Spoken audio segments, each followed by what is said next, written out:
Gerrit Rietveld was a Dutch architect who was born in the Netherlands on June 24, 1888. After many contributions to the architecture world, he passed away on June 25, 1964. As a young boy, Rietveld was brought up around designing and building. His father was a carpenter who he had worked for until 1917 when he branched out on his own in the world. Rietveld was well known for the chairs that he designed and crafted, one of which is the red and blue chair, designed in 1918. In 1924, Rietveld designed the Schroder House. The house is located in Utrecht, Netherlands. The Schroder House was built for a woman named Truus Schroder. Mrs. Schroder had 3 children. When asked, Mrs. Schroder responded the design of her house was to be without any walls. Since the house was small, she wanted to have the most available space as possible for her and her children. Rietveld and Truus Schroder worked side by side in the design to ensure her vision would come to life. The inside of the house does not contain any static rooms or spaces.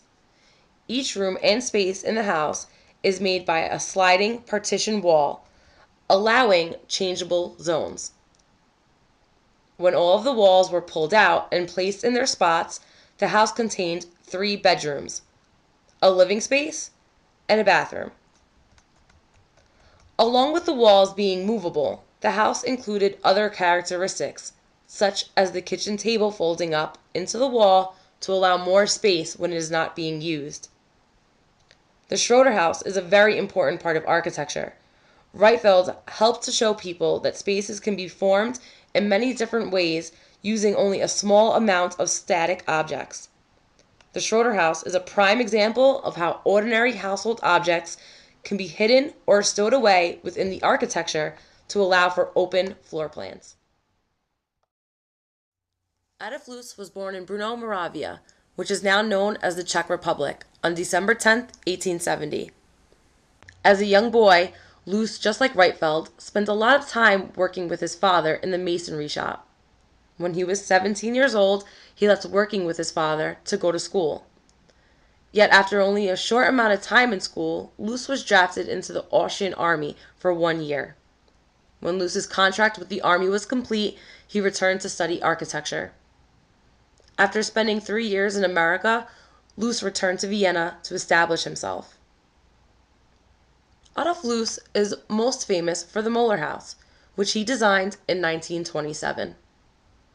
The Moller House was designed to have spaces within other spaces, such as the dining room table, which is placed inside the wall of the kitchen.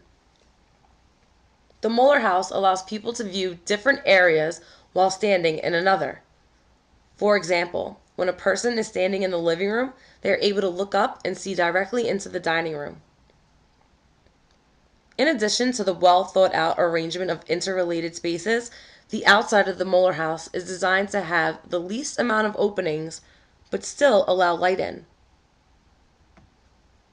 The Moller House and the Schroder House both hold significant architectural characteristics, but control spatial relationships rather differently. While the Schroder House allows different spaces to be created and manipulated, the Moller House has spaces that are within and intertwined with each other. The Schroder House and the Moller House were both very intelligently designed single-family homes of their time, both of which raised the ideal when designing single-family homes.